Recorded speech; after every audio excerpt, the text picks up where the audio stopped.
There are rumours, but there were rumours that this would get approved by the UK government. But there are rumours, and arguably slightly stronger rumours, from Reuters that the EU is going to approve the Microsoft Activision Blizzard deal. Now, here's the thing. Lots of people saying, does it matter? UK doesn't matter, blah, blah, blah. It does.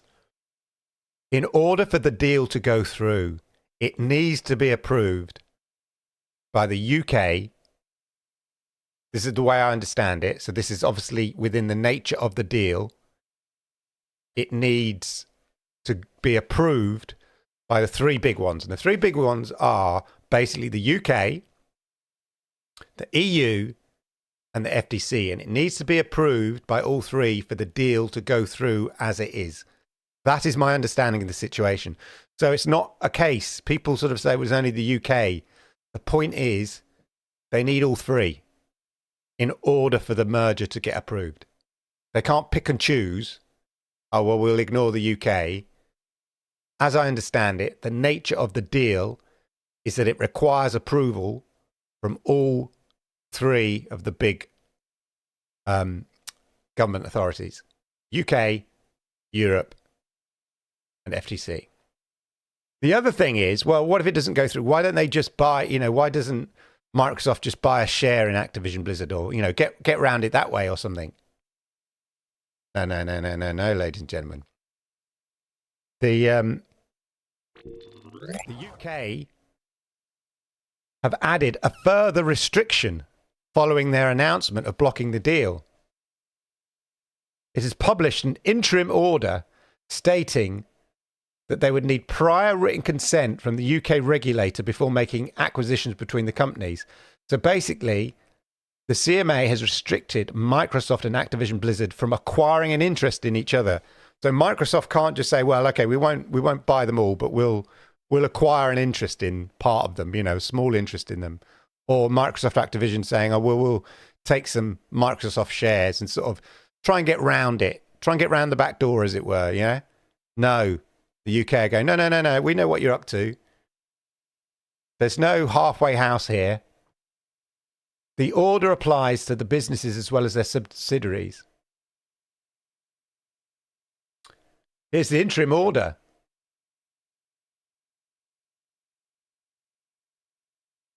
So basically, on the 26th of April, this is important to GeForce Now because certainly the Activision Blizzard games coming to GeForce Now are more likely hinged to this. The Microsoft PC games, less so because they've just promised them. But the Activision Blizzard games, yes. So, as we know, April the 23rd, CMA decided, in accordance with the Act, that it would create a substantial lessening of competition in the supply of cloud gaming services, and therefore they wouldn't approve it. Then they've added here restrictions on acquiring an interest. They cannot acquire an interest in Activision or any of its subsidiaries. So Microsoft cannot acquire an interest in Activision or its subsidiaries. So that means it can't just buy the Call of Duty bit. It can't just buy, okay, well, we're only interested in mobile gaming. We'll just buy King. No. Hold an option to acquire an interest referred to. They can't have an option to acquire those. And equally, Activision can't acquire an interest in Microsoft or any of its subsidiaries. So Activision can't go, well, I tell you what, why don't we take a big share of Xbox? Yeah. So, as part of Microsoft, but we'll invest in Xbox and sort of somehow fudge a deal around that way. No, it's been restricted. And this is a new thing that's been added, a new restriction that's been added. So I just thought I'd share it here because it's sort of interesting whether or not what that means for the Activision Blizzard deal in terms of the games, Activision Blizzard games coming to the PC. I just thought I would share that with you. Ladies and gentlemen, we will, of course, be talking about this. As you can see here, the ROG Ally It was available in the local electrical store here, the big one, which is Curry's, but I can't find the link anymore. It seems to have disappeared. But as you can see there, Xbox Game Pass is featured, but obviously it's a Windows 11 machine, and it's obviously you're going to be able to get your GeForce Now app on that and play away. So does this meet the best of both worlds? Because some people say, yeah, but, you know, thing about cloud gaming is you've got to be connected to the internet. Of course, notwithstanding the fact that virtually every game you play, you've got to be connected to the internet, really, if we're honest. Not every game, but you know what I mean? Majority of games, you've got to be connected to the internet anyway. But you're not reliant necessarily where you've got a spotty internet connection. At least you can download the games. Not my sort of thing, but at least it gives you that option. But at 700 quid, £700 or so, is it worth it if you were just exclusively going to play GeForce Now games? I've got my eye on the... would it be better to spend that money? Oh my God, I can't see what I'm doing, sorry. On the Pixel tablet.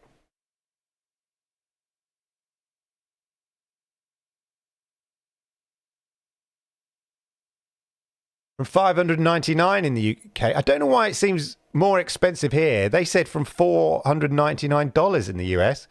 So how come it's 599 quid? Brexit, taxes. But you could get this, which is going to play your, if you're just going to do cloud gaming, you could get this.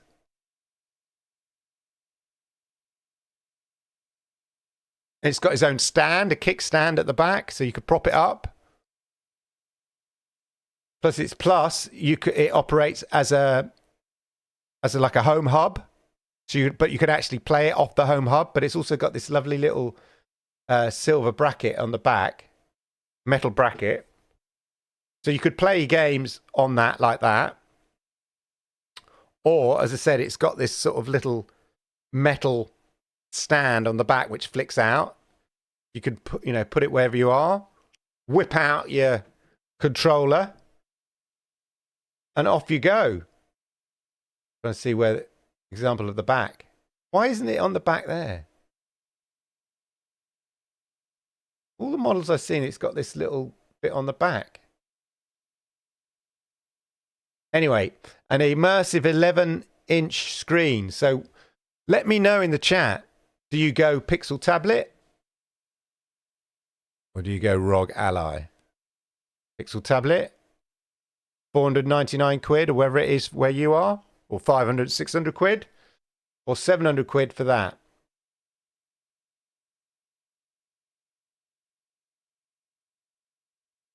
Let's see what you guys have been saying. Yeah, so Sednar's not joining us, but he's gone for Cloud Fantasy 7.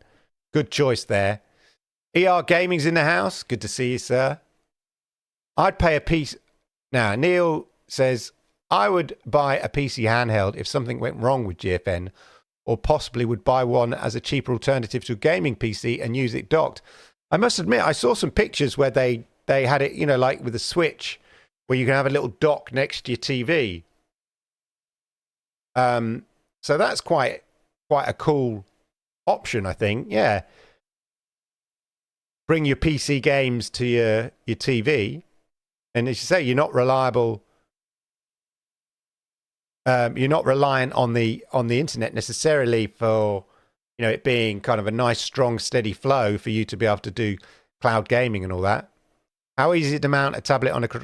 Well, that's the thing. I wouldn't use it as a carry around. I would prop it up somewhere. I know what you mean. It's quite difficult to mount a tablet. Yeah, I know that some people like sort of either hold it either side like that or have a. I'm looking around if I've got one that's, a mount. Yeah, it's difficult. But I would probably, if I'm playing on the tablet, I'd just be propping it up and then having the controller. But that's a valid point. It's a good point. That's a good point. Anyway, before we get into that, think about it. I want to know your thoughts. I think, you know, for me, who is this for? I think it's for people who enjoy taking their PC games with them and don't want to be reliant on an internet or Wi-Fi connection to be able to just, you know, for cloud gaming. So I think the beauty is that you have the option of both, and I'm sure GeForce Now would play amazing on this. It would look amazing. Cyberpunk, Overdrive, all the great PC blogs and cynics, like I mentioned, you know, Digital Foundry, and I saw another PC magazine article saying GeForce Now RTX 4080 tier blows them away playing Cyberdrive. You know, they were disappointed with the 3080 tier when they first tried it, but now they're a convert at 4080 with, you know, playing Cyberpunk in Overdrive mode. So there we go. Neil says he would play sitting on the sofa, so he needs it mounted. Yeah, I suppose you could put it on the side of your sofa. I know what you mean. The People's Club says, I use GFN all the time on Steam Deck. Works fantastic on the 4080 tier for quality couch and bed gaming. So, People's Club, tell me, do you have the Steam Deck so that you at least have the option to play some of those games untethered, as it were, from the internet? Or do you just like gadgets? For instance, use a case here. Neil says, when I visit friends who have slow internet, it'd be great alternative to cloud, but not worth £700 just for that. Exactly. I guess if you, as a gaming console, right? Let's just see it as a console.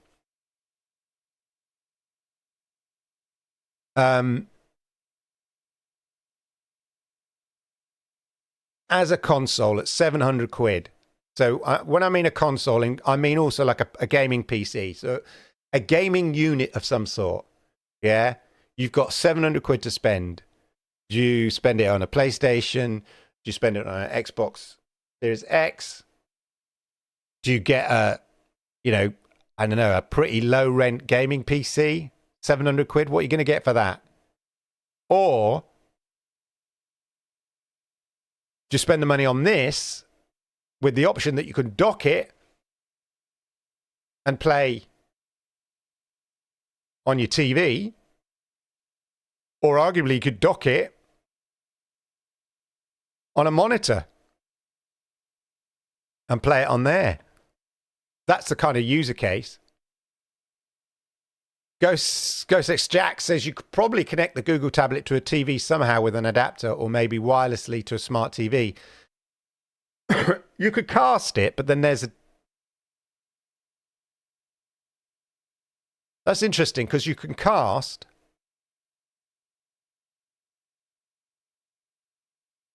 but then you know the point is if you're cloud gaming on your Google tablet. So if you're using it for cloud gaming, and then you can you could play your cloud gaming on your smart TV probably, or you might as well just invest, 50 quid in a Chromecast for Google TV and stick that in the back of your TV, and then use the app if you don't have a smart TV, and then use the apps, the GeForce Now app or the Xbox app, or not there isn't an Xbox app yet, but yeah. Interesting. I think they're slightly different use cases, but it depends whether you lean to one or the other. I mean, personally, I was thinking of getting a tablet anyway, so. And at this money, it's sort of pretty good for what it does. And the fact it turns into a smart home hub and sort of speaker as well. I've only got 1, 2, 3, 4, 5, 6, 7, 8. I've only got 8 speakers, 8 Google speakers in the house. What am I going to do? Stop. No, oh God.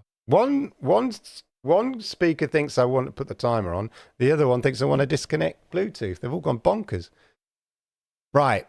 I think it's time for the news, ladies and gentlemen. Let's catch up, round up with Clive in the studio. Clive, are you ready? Yeah? You sure this time? Okay. Here's the news roundup. It's Clive. Apex Legends goes ballistic. Catch an interdimensional train to the void. And Atlanta gets the Superpod treatment. All this and more in this week's GeForce Now news. Yeah, it's time to show your caliber in Apex Legends Arsenal.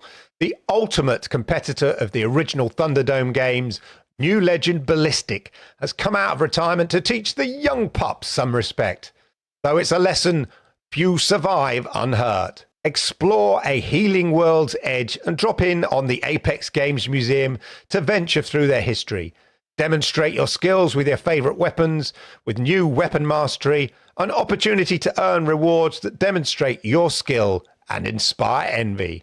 Or grow your skills in the newly evolved firing range, now bigger and badder than ever before. Drop in on May the 9th and prove you're ready to hit your mark. Brand new release Void Train pulls into GeForce Now Station. All aboard! You're an engineer thrust into the strange and mysterious Void, a world with its own history, rules and future. Build and upgrade your train, craft powerful weapons, fight various enemies, and survive the surreal landscapes of the Void, alone or together with friends. In Void Train, players take on the role of an interdimensional train mechanic who, during World War II, accidentally opens a portal to another dimension.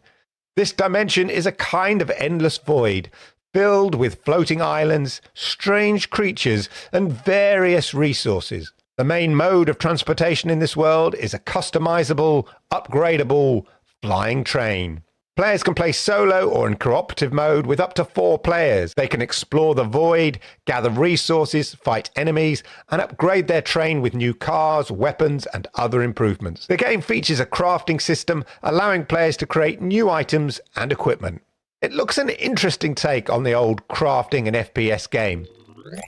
The next location for the 480 RTX Superpods has been revealed, and it is Atlanta, bringing the 480 RTX goodness to gamers in that location. If you've not tried Ultimate, man, you are missing out. Give it a go, if only for a month, to see the true potential of cloud gaming in all its glory. Even Digital Foundry, legends of cloud gaming doubters, are now converts thanks to the GeForce Now Ultimate tier. And if you haven't even tried Priority yet, which is still going to get you RTX on, etc., don't forget that incredible offer for all gaming enthusiasts out there. You can upgrade to a GeForce Now Priority 6-month membership at a whopping 40% off the normal price. This offer is only available until May the 21st. So don't miss out on the chance to get your game on with higher access to GeForce gaming servers and less waiting time than free members. Also hitting the platform this week, as per my incredibly in-depth Games for May video, that's why you need to be subscribed to the channel, folks, are the following. Occupy Mars, the game. Survive and colonize Mars in a highly technical open-world sandbox game. Build and upgrade your base, discover new regions, conduct mine operations, retrieve water, generate oxygen, grow crops, and fix broken parts. Far Cry 6 is also available, of course. The 6th in the Far Cry installment is set on the fictional Caribbean island of Yara, ruled as a dictatorship by El Presidente Anton Castillo, portrayed by Giancarlo Esposito, who is raising his son, Diego, to follow his rule. Players take on the role of guerrilla fighter Danny Rojas, attempting to topple Castillo and his regime. Side missions galore, and your very own pet crocodile. TT Isle of Man Ride on the Edge 3, based on the official Isle of Man TT Championship. This is full-on high-speed racing, and some say this is a very tricky game to master. Racewood Studios has put a fresh spin on the Ride on the Edge series, with 200 kilometers of open roads to explore in the Isle of Man. Navigating the notorious Snæfell mountain course is exhilarating, but definitely one for the seasoned racers out there. So there you go. That's the GeForce Now news for this week. As ever, let Clive know what you think in the chat and he will respond accordingly. And on that note, it's back to Clive in the studio. Clive, it's back to you. Thanks, Clive. Is that it? Not a lot there, is there? Games, I mean. Like one, I mean, we know because of your amazing May games coming, games coming to GeForce Now in May video. Check it out, everybody. It's a great video, getting lots of views. We know all the games that were coming, other than Void Train. Yeah. All right. Yeah, let me know. So, Neil's being, Far Cry 6 is a good get for GFN. The irony is, I think it was available via Ubisoft anyway. It's coming to Steam, which is quite a good thing if you're a sort of a Steam library enthusiast. And the game, is going to look amazing, especially on the priority tiers and stuff like that. It is a good game as Far Cry games go. I haven't finished it, but I certainly enjoyed most of it. I finished Far Cry 5. And it took ages. So I sort of haven't set myself a challenge to finish Far Cry 6 or anything like that. But not a massive week, really, if we're brutally honest, GeForce Now. Come on, I have to be honest. We can't hide it. But you can't have amazeballs weeks every week. And Void Train, though, I'd not heard of, looks very interesting. It's been on in a sort of demo beta test that they have on Steam for ages. So this is now the official sort of version of the game. And it's a sort of a mix of crafting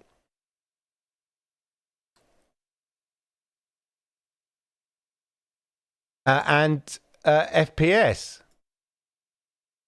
Finally on Steam is the perfect time to jump in. Let's have a quick look here.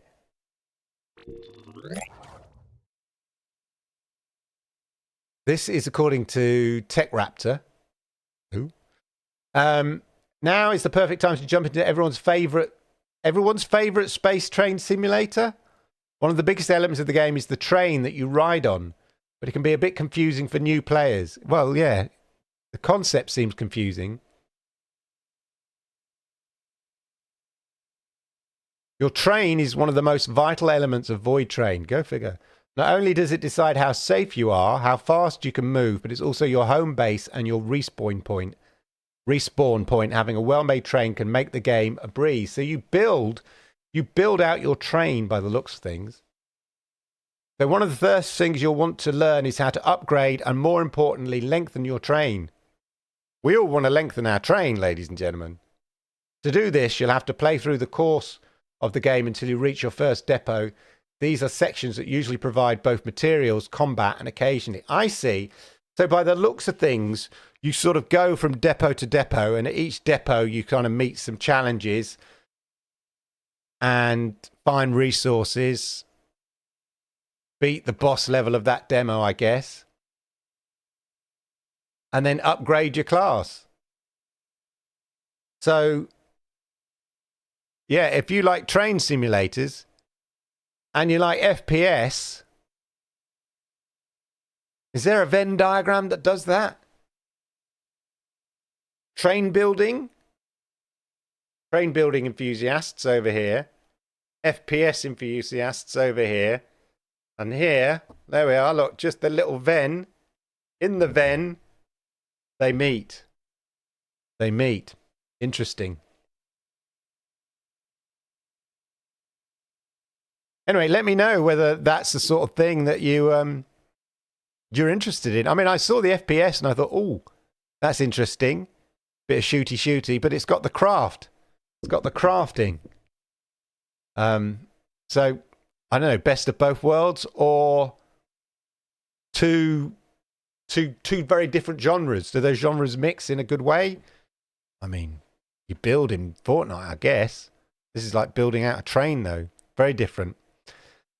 Ubisoft doesn't let me buy games from them for some reason. Oh, Neil, what have you said to them? Did you upset them? Yeah, so Steam is ideal. Paul's loving the commentary. That's good to hear, Paul. That's what we're here for. We like to inform, educate, and entertain, my friend. Now, ladies and gentlemen, I told you I was going to give you a world exclusive. Yeah? Are you ready for this? This is never played before, live on stream. Yeah? This is Attack of the Space Cats. Attack of the Space Cats here. Now, you might think, what is Attack of the Space Cats? This, I tell you, this is next level. The Attack of the Space Cats. Never seen before in a live stream. Ladies, this is world exclusive. I have the inside track of the developer. Yeah, in fact, we've got the developer here in the studio today, ladies and gentlemen, for Attack of the Space Cats. Ooh. There we go. Come on. It's a work in progress, according to the developer.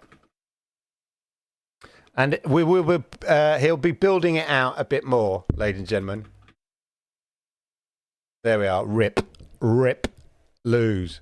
Anyway, ladies and gentlemen, so I've got the developer who's going to talk about this game. You're not getting this on any other. This is an exclusive. I've got the developer who's going to talk about Attack of the Space Cats live in the studio. It's me. I built this game, ladies and gentlemen. This is Attack of the Space Cats. I built this game using Chat GPT. And I'm building it out slowly but surely. I'm adding features to it. Starts off very, very simple. But I have no coding experience. Certainly not in Python. This is coded in Python. Yeah. I have no Python experience. I know a sprinkling of HTML markup, maybe. Tops. Yeah. That's it. But with the help of Chat GPT, I built this game. Attack of the Space Cats. I designed the Space Cats. And you can't really see here. There's a little mouse flying a little rocket ship. Of course it is. Defending Earth from the attack of the cats, the space attack. So, yeah. Chat GPT. A bit of Mid-Journey for the graphics. A bit of trial and error. And what you get, ladies and gentlemen, is Attack of the Space Cats. Now, I need to add some things to it. I'm welcome to suggestions. At the moment, what's meant to happen, although it needs fixing, is that each wave should increase. But I think it's stopped doing it. I think the waves are the same. I can't quite tell. So that it gets to a point where it's completely hectic. Oh, Neil, 120 frames per second this is, mate. Yeah? I tell you what, Redfall, Arcane should have come to me. We need a soundtrack. Well, it's funny you should say that. It's funny you should say that. Okay, look. Let me just rip. There we are. That's wrong. It goes down -4. I get hit by too many cats. That's a bug. I have to have the word with my programmer, Chat GPT. But yeah, if you're interested, if you want to build your own game, I've done a tutorial on how to do it. But look.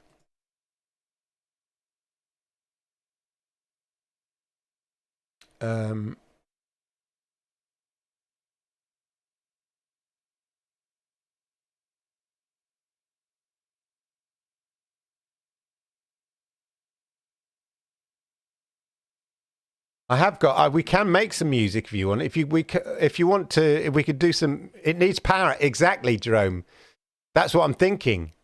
It definitely needs power ups. I want like a boss level type cat thing to come in, or yeah, like a mouse mothership to drop power-ups. That's the sort of thing that we want. Yeah. Let me just but in terms of music,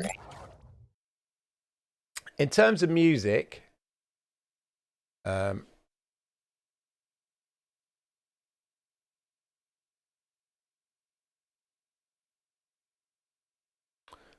I can't type without seeing. God, what's it called? Google. I got access to the Google Labs. Yes.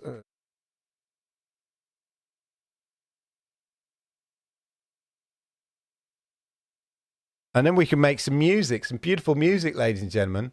Let's just find it manually. What kind of old-fashioned cack is that? Oh, it's a test kitchen. Right.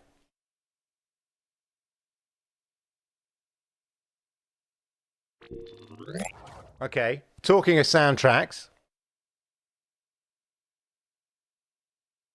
Hopefully this isn't too loud.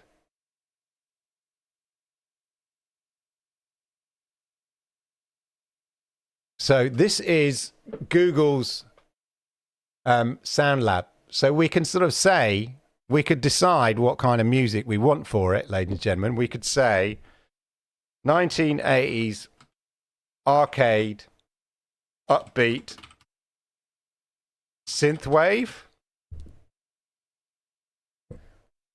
See what it comes up with. Hopefully I've got those. Oh, wait there.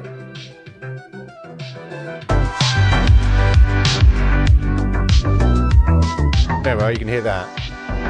I can't hear it.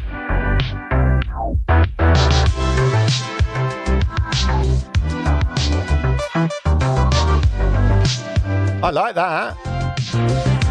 This is the second version.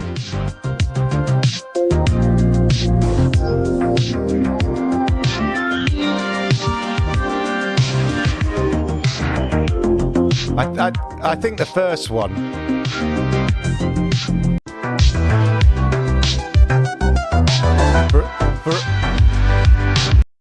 For Attack of the Space Cats.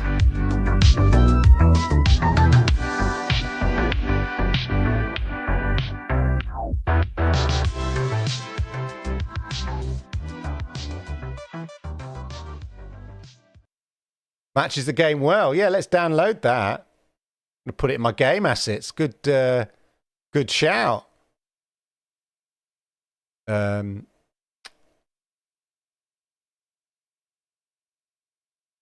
I can remember where I keep things. Games. There we are. Game assets. Music. There we go. So there we are, ladies and gentlemen. It's exclusive. This is Google's little music LM.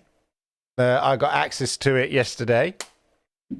And you could just, you could put anything in. Anybody wants a suggestion, like, of music, we could try it. Soulful jazz for a dinner party. Upbeat EDM for a live stream.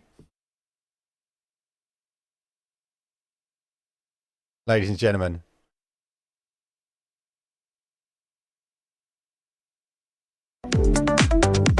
Oh, I need to listen.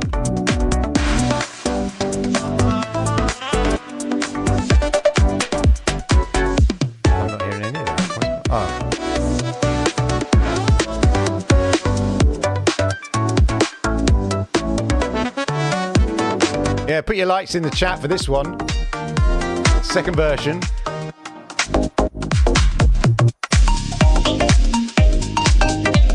Okay.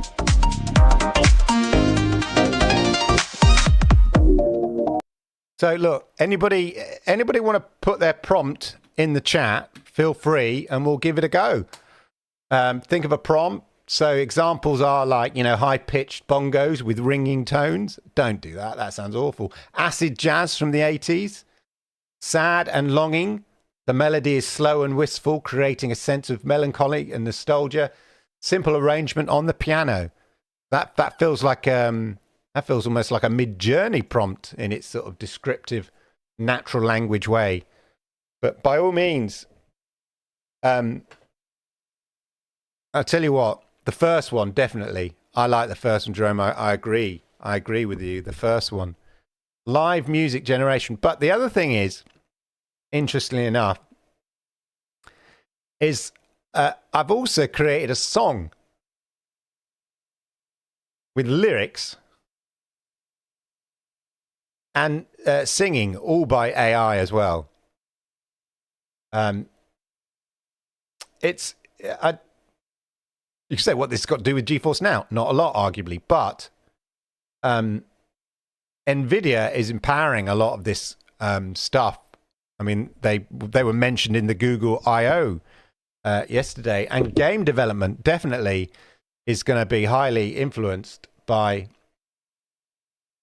AI, and it's going to be interesting to see. I've talked about having, with your NPCs that have got their own AI, there are existing experiments where they basically train these sort of little agents, little chat GPT type agents within a game, like a Sims-like game, and they're merrily living their own life in this game. And I think we did show an example a couple of weeks ago where an NPC was talking to some sort of priest character, and the priest character was, just responding. Can't remember if I showed it, but it's pretty extraordinary.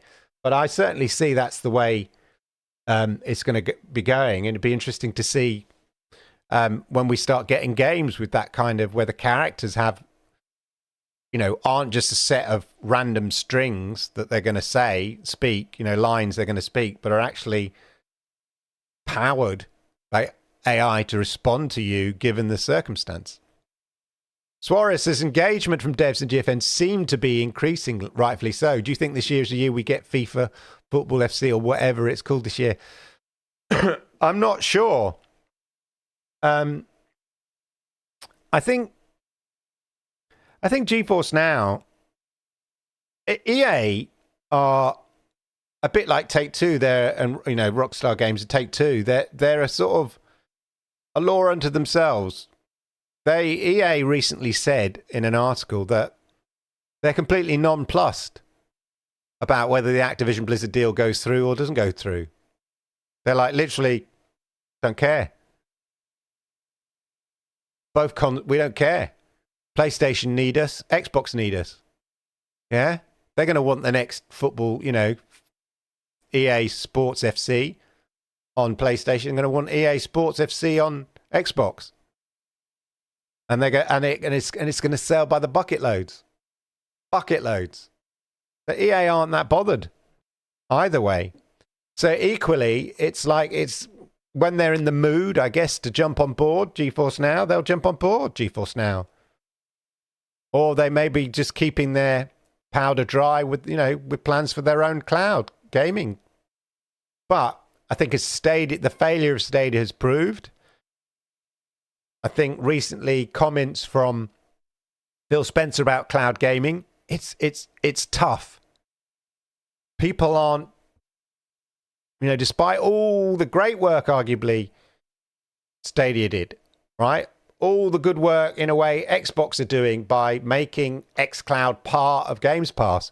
All the amazing work that GeForce Now is doing by pioneering and pushing what can be achieved with cloud gaming and convincing the doubters, the cynics, the PC master race, the digital foundries of the world, who are now actually going, wow, I can hardly... I saw a review in a PC magazine, a master race PC magazine, about Cyberpunk Overdrive, and they said they were playing on their 3080 tier locally, and they were barely squeezing 12 frames per second out of it. Switched to GeForce Now Ultimate and played it in the cloud, and they couldn't believe they were getting 120 frames per second. Couldn't believe it, and it worked, and no perceivable latency. And this is from a PC gaming magazine. So yeah, I think we've got all this good work from GeForce Now, pushing what can be, pushing the boundaries of what cloud gaming is, and showing even the most cynical people that it is as good as, local gaming, all being, not comparatively, not a 480 versus the the RTX, the ultimate tier versus a local 480 tier. Yeah, you're going to be better. But for the average PC gamer with, I don't know, a 20, X graphics card or a 1080 or whatever it is, going to be blown away. And yet, Xbox, Phil Spencer mentioned that they're sort of, in a way, I think he sort of intimated that they're struggling. xCloud's not as widely used as people suggest. Google couldn't get any traction. They couldn't get whether, and you could blame the business model and all of that, but they couldn't get the traction to sort of that gravity defeating traction you need to leave the orbit and sort of capture the hearts and minds. Handhelds, yeah, people get that. Oh, I could take my games with me. But when you say, no, well, you could take your games with you, but in the cloud, man, they're like, no, that's too advanced, too far ahead. So, if EA and the Take-Two, are they trying to keep their powder dry to launch their own cloud gaming subscription service? That won't be for another 5-10 years at least, as they wait to see what the market is like. And, the CMA blocking this deal because it might damage the cloud gaming market. Who's going to come in? Who's going to come into the marketplace? Who can afford it? You're going to have to burn through like just tons of money just to get a foothold in the cloud gaming market, unless you can bring one of the three elements that I talked about, I think, last week. The infrastructure, the games, and the tech. You need to have at least one of those or a shed load of money. So Netflix arguably have got the infrastructure. Maybe they could easily work on the tech, but they don't have the games. But they're the only ones off the top of my head I think could break into it on a large global scale. But it'd be interesting. Jerome was loving the music there. Should Microsoft get revenge on the UK if ABK deal ends up falling through? No, I don't think so. It's business. There's two other connections. Who knows? The government might use Microsoft Azure. I think they use a combination of cloud and Google and something. xCloud is integrated seamlessly in the Xbox console UI. I bet a lot of Xbox owners have used xCloud without even appreciating the technology behind it. Probably, Gandara. But it was just intimated, I think, by Phil Spencer that actually not many people use it. I find it I think it's, since I've had my Xbox Series X, I think it's a great way to test out games. Like I tried Redfall. I was in the mood to give it a go. I couldn't be bothered to wait to download it or anything like that, but I could play it straight off the cloud. That's what I love. That's what I loved about Stadia. The game, boom, is there. You're not waiting for downloads. Updates, it's updated, You think cloud would be more popular with people not having as much capital to buy hardware at the moment? Yeah, I think, but I just don't think people get it, or they worry about it, or they don't think it works. And I just, the story of how amazing cloud gaming is has not broken through to the mainstream yet. Too many sort of negative stories from the get-go, especially with Stadia and stuff like that. And even now, it's taken all this time. I remember November 2019, I fired up Destiny 2. I've told this story a million times. I fired up Destiny 2 on Stadia on November the 20th, when the Stadia kind of launched, and a day or so later it arrived at my doorstep. I connected my controller, fired up Destiny 2, and it played better than Destiny 2 on my Xbox One console. And it blew me away. And I could not understand how people were saying cloud gaming doesn't work. From that point on, and hence I started Stadia, Monday Night Chat, and all of that, because I just couldn't understand all this stuff. And even now I see tweets saying, Google cloud gaming sucks, can't work, physics, man. I'll say cloud gaming, I'll say one thing, physics. And you just think you've no idea, have you? There's physics in your console, mate, going on. Not instant. Well, people think it's something like instant. There's a lag between your console and your TV, and if you haven't tuned your TV up right, there's an extra lag in there. And slowly but surely, the lag between, as GeForce Now has proved, the ultimate tier, that latency is almost, well, in some cases, is faster than the built-in latency within the Xbox Series X. They tested it on something like Apex Legends or something like that. And GeForce Now Ultimate via the cloud is faster. I think it was Apex Legends than Apex Legends on a native Xbox Series X console. Plus, you're getting 240 frames per second on GeForce Now. So this idea of physics, mate. Like, how's it going to work? You can't beat physics. I see it. You can't travel faster than the speed of light. Information can't travel faster than the speed of light. No, you're quite right. It can't. But information has got to travel through the processes in your bloody console, through your processes of your old crumbling PC, up its HDMI wire, onto your TV. That all takes time. But anyway. But it hasn't broken through. And you'd think someone like Xbox, would. And that's why the argument about the Activision Blizzard deal going through might help convince the general populace that that cloud gaming is something.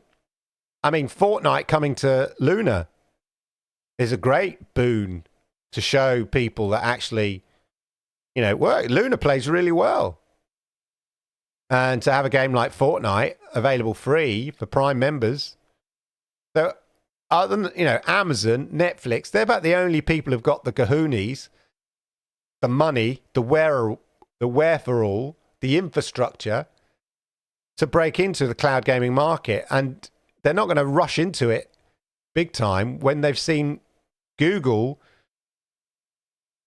like an Elon Musk rocket, full of promise, launch, and then explode. CMA measured it as a number of active users monthly. Yeah, and there's some confusion about whether they counted the, just people who were subscribed, who had access to it, i.e. subscribers to Game Pass. Luna is awesome, but it does lack the games. Exactly. There's always one thing, isn't there? There's no, one platform or system to rule them all. And as long as they're sort of disparate, I'm a bit disappointed in you guys. Nobody's come up with a song. Look, we've got exclusive access here. Not everyone has exclusive access to Google's AI test kitchen. Yeah, this is Google's AI test kitchen. Come up with some music. How about something in the cloud? I'll start you off. Euphoric cloud trance goer. Show my age there, but goer trance. If it euphoric might be. See what that does.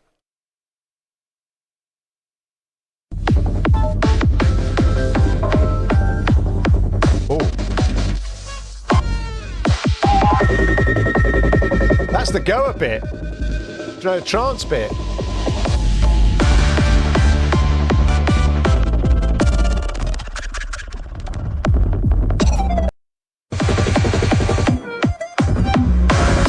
Dutch Yabba, whatever it was called.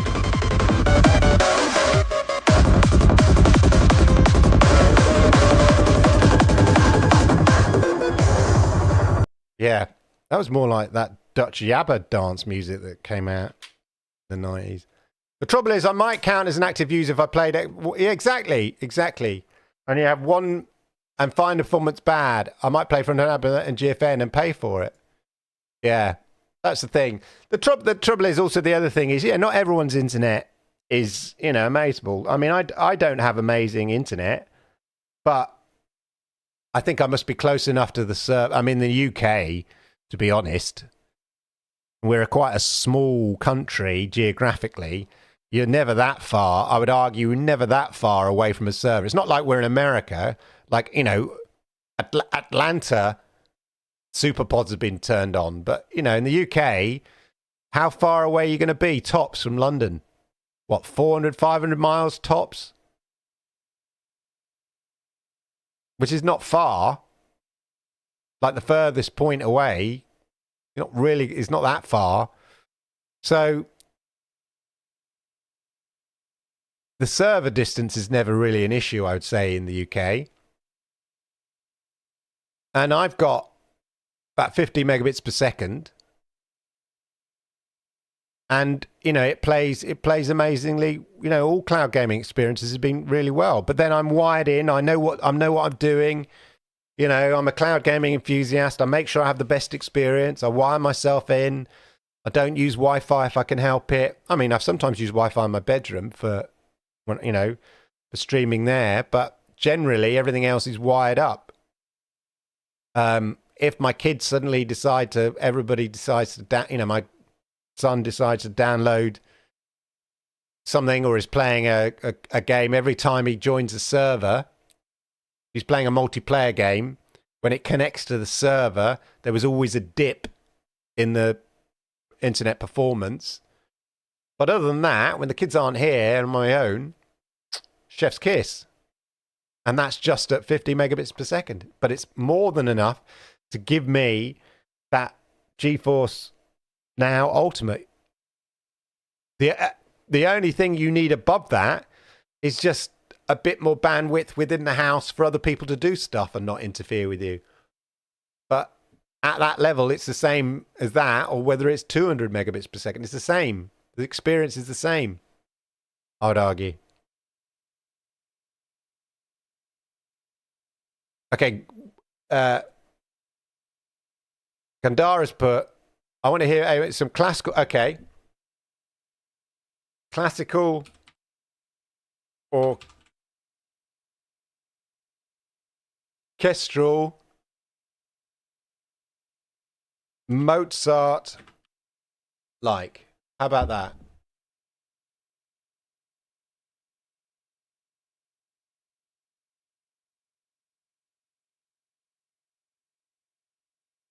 Here we go.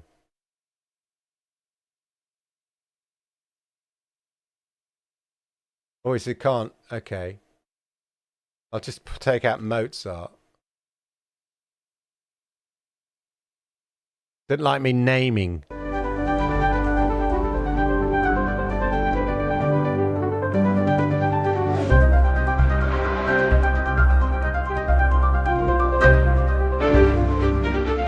Violins in there, Gandhara.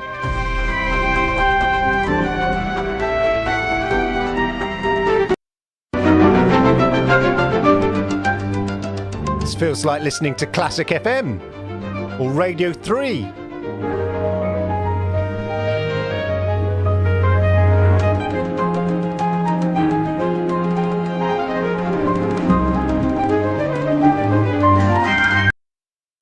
There you go, ladies and gentlemen.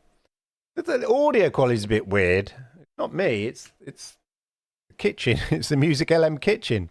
There we are, Gandhara. I hope you're happy with that. That was like listening to BBC Radio 3 or Classic FM. I don't understand why XR can't sort out their performance. It's not a priority. But yeah, Neil, the technology's there, isn't it? If Stadia and Lane could do it right off the bat. The thing is that Stadia, well, arguably Microsoft is a technology company. but maybe not in the Xbox way. You know, Amazon's core business is cloud infrastructure. Google's major business is making sure the cloud infrastructure works for them. And therefore, that's what helped make, I think that's why both parties know how to deal with that side of things. But you'd think, you know, Microsoft have Azure. So you'd think they'd be helping out the Xbox side of things. I mean, it would be, you think about it, it'd be a great advert for Microsoft Azure.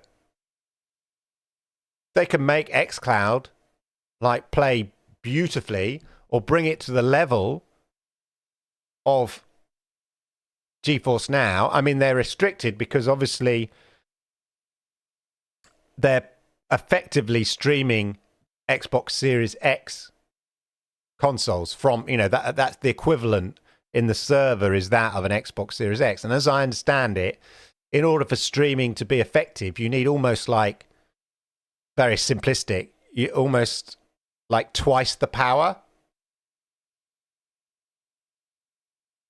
to be able to kind of get what you want. And I think that's what, you know, NVIDIA have done so well, is that they found ways of like increasing the power, the speed, so that the game almost effectively, you know, it's almost as though that, yeah, if they can get it to pump out 240 frames per second, so that they can deliver to you 120 frames per second. That's sort of the way that they sort of do it, speed up the frames per second, and then it gives you a smoother experience. But you'd think, yeah, why Microsoft, you know, xCloud works as well as Stadia did for me. Yeah, it was slightly less for me.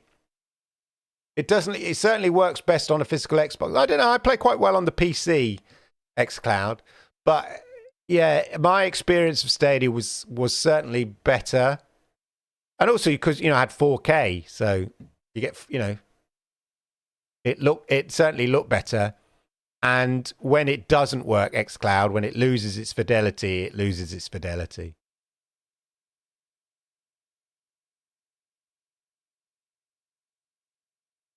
Cowboy reckons they're keeping it bad to reduce accusations of dominance in the cloud. That's an interesting, let's just say, that's an interesting take. I'm not sure that's what they're doing. I think they're just, it doesn't get priority, which I think is odd, because I think Microsoft Azure should use it as an advert for their infrastructure.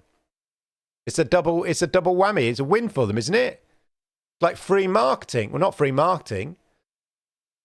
Well, yeah, it's like you do Xbox a favor by improving xCloud, and at the same time, you can use that. And I know they don't use directly Azure. They use something as probably that sits something slightly parallel to it. But if they could say, we use the technology that delivers you a 4K gaming experience, and, you know, an xCloud, it doesn't, but if it did, we can offer you that technology for other things that your enterprise might want to kind of partake, and therefore you should be part of Microsoft Azure for your cloud infrastructure needs.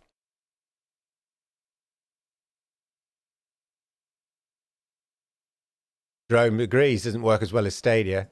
What you're describing with power required and technique used is simple to oversampling in photos.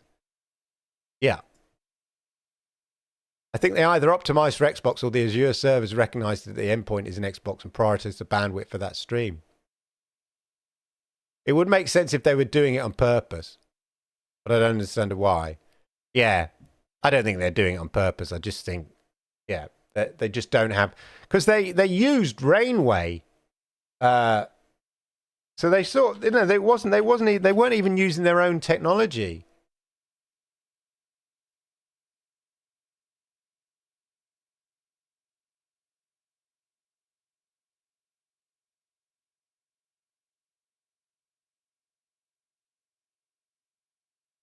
Yeah, they were using, I think, the technology from Rainway. I don't know if they're still doing.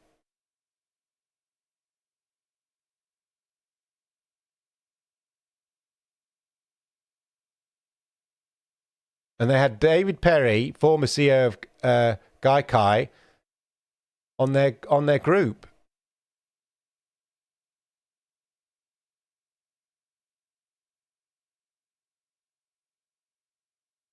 Yeah. Here we are. Back in 2020. Okay, no, this was different. Rainway application brings your PC games library to your living room via the Xbox One. You install an application on your Xbox via the Microsoft. That was something else.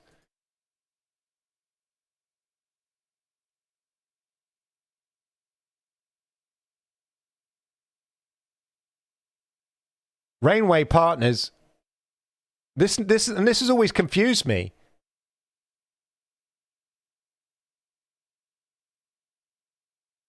What was that? Let's chat on your search engine. What, when I searched? I have a little Chat GPT app. It'll be redundant soon because it'll be built in, like it is on like Bing at the moment. So I can ask ChatGPT when I'm browsing the internet, I can ask ChatGPT in my browsing experience. I think that's what you're referring to, Francisco. Rainway partners with Microsoft to power Xbox Games Pass iOS streaming. When was this? April 2021. Microsoft is working with streaming tech startup Rainway to bring Xbox Game Pass cloud gaming to iOS. Rainway enables low latency streaming through browsers like Safari, Chrome, and Edge. And this always confused me. Are you telling me they didn't have this technology in-house? The deal is important because Apple is still preventing competitors from launching a game.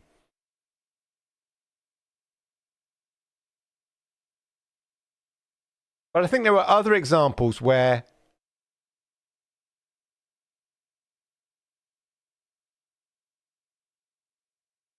they partnered with Rainway on some of this technology. Here we are. See, look, just as an example, ChatGPT, it just summarizes here Xbox and Rainway. It gives me some context. Xbox is a brand, blah, blah, blah. Rainway is a software application that allows users to stream their PC games in summary, and then it summarizes it, and then I can talk about it.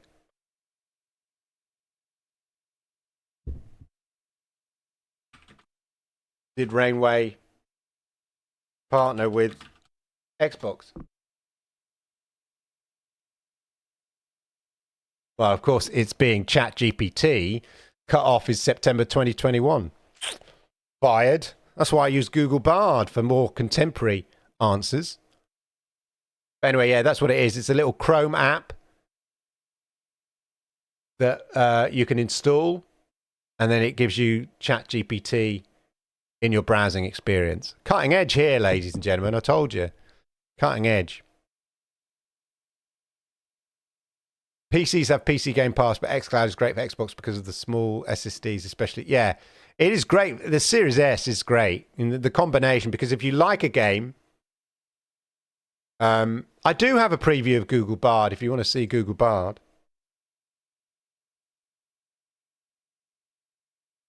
I forget. I assume everyone has Google Bard. This is Google Bard. Let me take that away.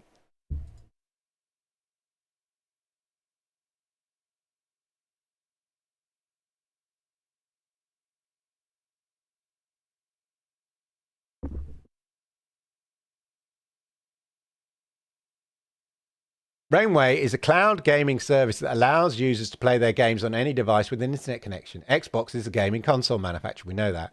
As part of the partnership, Rainway will provide its streaming technology to Xbox. This will allow Xbox cloud gaming to be streamed to more devices, including mobile phones, tablets, smart TVs. The partnership will also allow Xbox cloud gaming to be integrated with Rainway's existing platform. Here are some of the benefits of the Rainway and Xbox partnership.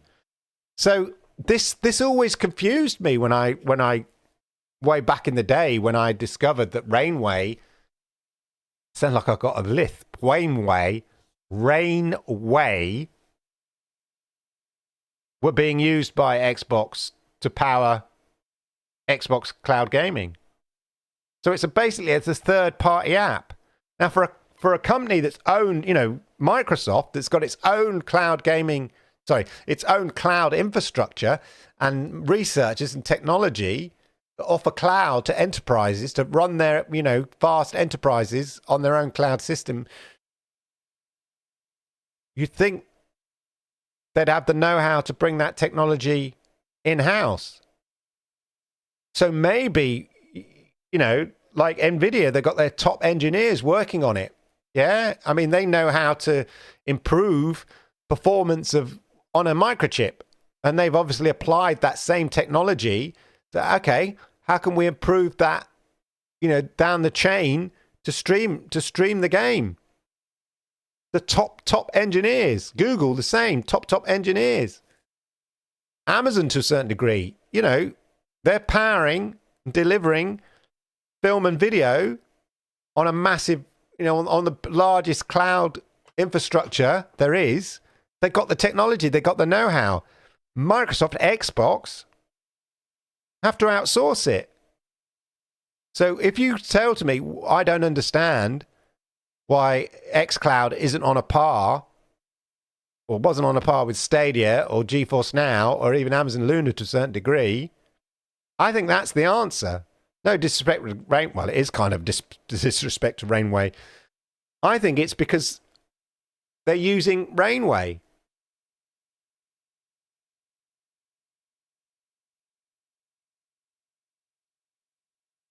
It's interesting. We've discovered that, ladies and gentlemen. Maybe that is the solution.